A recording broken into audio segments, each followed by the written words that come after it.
Martin, le Paris Saint-Germain s'est imposé 3-0 à Guingamp contre Brest en barrage aller de Ligue des Champions mardi soir. L'un des hommes de la soirée, c'était évidemment Ousmane Dembélé, auteur d'un doublé. Encore des buts pour Dembélé qui est définitivement transformé en cette année 2025. C'est fou, c'est-à-dire que... Et puis là, il met des buts dembélesques, c'est-à-dire qu'il c'est pas des buts où il a juste à pousser le ballon, il provoque le péno aussi. Hein. Donc c'est-à-dire que c'est lui le grand bonhomme du match, c'est lui le grand bonhomme de l'année 2025 du PSG, c'est lui qui tient Paris sur ses épaules depuis le début d'année. Et là, ce qu'on se dit, c'est que finalement, avec ce Dembélé-là, ça ouvre des perspectives incroyables, ça fait grossir automatiquement les ambitions du PSG, parce qu'il y a enfin un joueur qui marque. On se souvient que sur tout le début de saison de Ligue des Champions, c'est ce qui manquait à Paris. C'est-à-dire que c'était un club qui se créait énormément d'occasions, mais qui ne marquait pas. Avec ce Dembélé-là, mais on se demande jusqu'où peut aller Paris. Parce que c'est un Dembélé qui marque, mais qui marque pas un but par match, qui en marque 15 en 2025. C'est tout simplement hallucinant.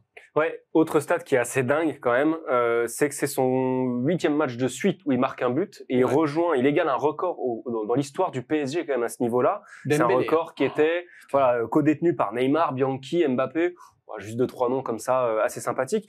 En fait, on se demande, on a presque l'impression que c'est une blague, on se demande quand est-ce qu'elle va s'arrêter. Quand on repense au Dembélé d'il y a quelques mois, tellement maladroit, tellement caricatural, et là on a ce Dembélé froid, comme tu dis, qui est capable de mettre des buts de Dembélé, qui est capable de mettre des buts de Renard, et surtout qui est capable d'être décisif dans des matchs où il est pas forcément extraordinaire, alors qu'avant c'était complètement l'inverse. Je crois pas me tromper en disant que mardi soir, il fait pas le plus grand match de sa carrière dans le contenu. Il fait un match correct, il se balade, mais il met ses 2 buts.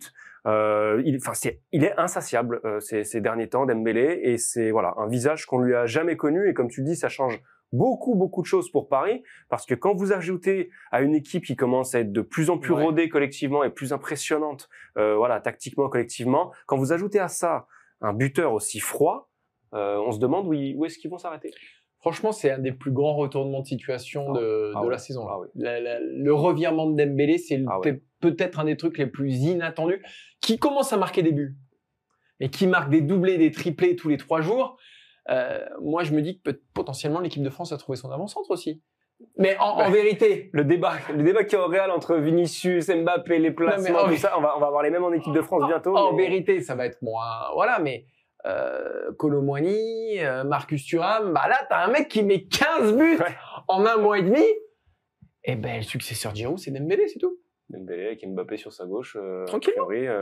Didier, il y a des champs. À toi de jouer. Il a son idée pour la Coupe du Monde 2026.